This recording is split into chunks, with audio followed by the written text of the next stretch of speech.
we started seeing maps being drawn up that includes the Urhobo nation as part of the Republic of Biafra.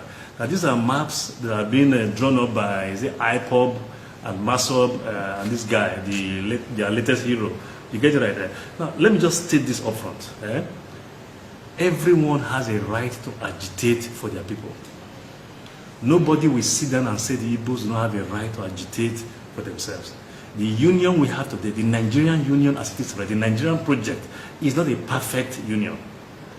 Everybody should strive to correct those imperfections. So I respect their right to self-determination. I respect their right to agitate on behalf of their people. What we will not countenance, is for them, without consulting the Urhobo people, to swear Mutu on their own, include Urhobos as part of their map of the Republic of Biafra. And what even made it all the more insulting to us as Urhobos is that, unlike maybe Anioma, that maybe was part of the Biafra Republic, are you getting it right? Because of I think that stakeholdership and kindredship, with the Urhobos, we don't have that. We were never part of the Republic of Biafra. We are not now. And we do not plan to be part of that. So that's what it's all about. So we're not fighting the Igbo people. We respect their right to agitate. And frankly, if you ask me, this country has been unfair to them. But not just them alone. Even we. You must recall that Nigeria began with 3 regions: the North, the East, the West, and subsequently the Midwest region.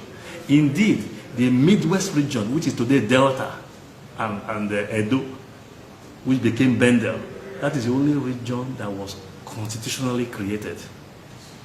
The others were by fiat. The northern region was by fiat from the colonialists. So too the West, so too the East. But ours was created as a result of referendum by the people in a constitutional manner. So I'm saying this for purpose of history. As we speak right now, the North, which was one region, is now 17 states or 19 states. I think 19 states. It's now 19 states.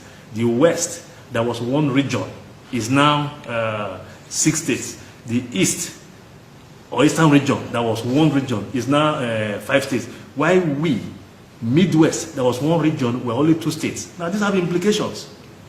And what are the implications?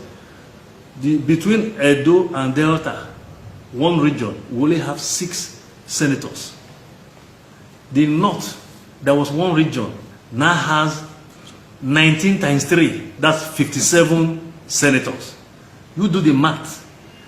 The West, that was a co-region with us, Midwest, now 6 states times 3 senators, making what? 18 senators. While we, a co-equal region, at that time, we only have 6 senators. So I'm saying this, of course the Igbos have a right to be angry and to be bitter. We too, here in Bendel or Delta, Edo, we also have a right to be bitter.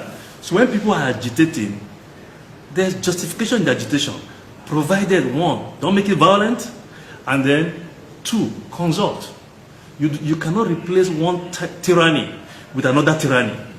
We believe that at some point, everyone needs to calm down.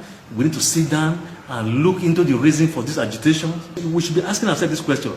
This kind of agitation that we have today, did we have these agitations in pre-Ironsi Nigeria? Or these agitations only came about post-Ironsi Nigeria? I say this because this has ramifications. In pre-Ironsi Nigeria, we're running a federal system of government with powers devolved to the regions.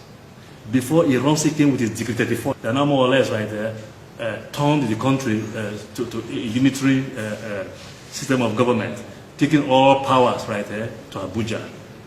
Now, if you look at the last constitutional conference, the confab, that was organized by the Jonathan administration.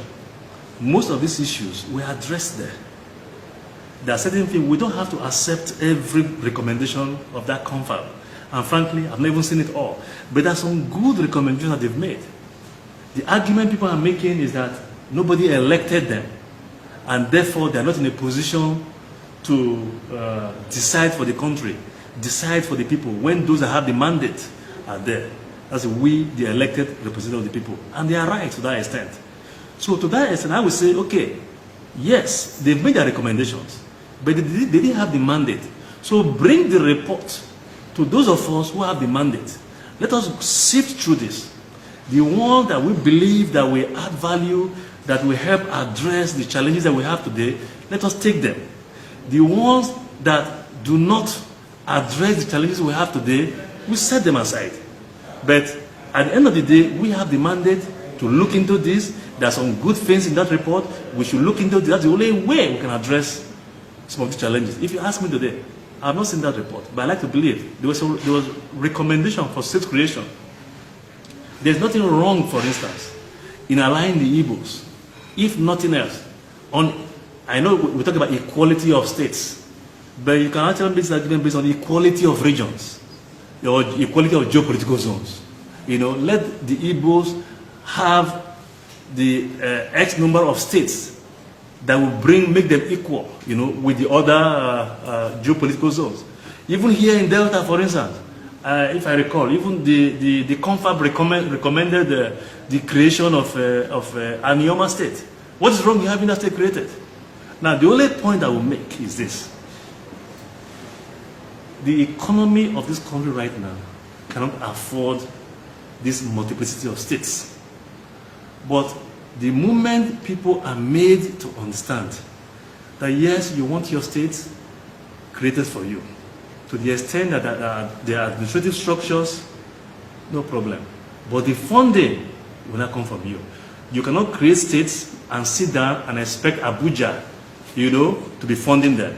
But if, like we did in the past, you know, when we had the 3 regions, where every state was competing against each other, where some had their peanuts, some had their cocoa, some had their rubber and crude, some had coal.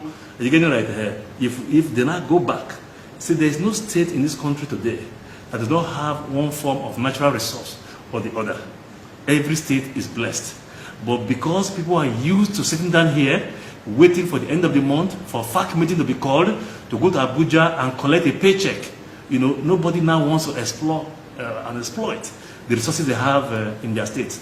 So the moment you make the center very, very unattractive, nobody wants to fight to go to Abuja anymore.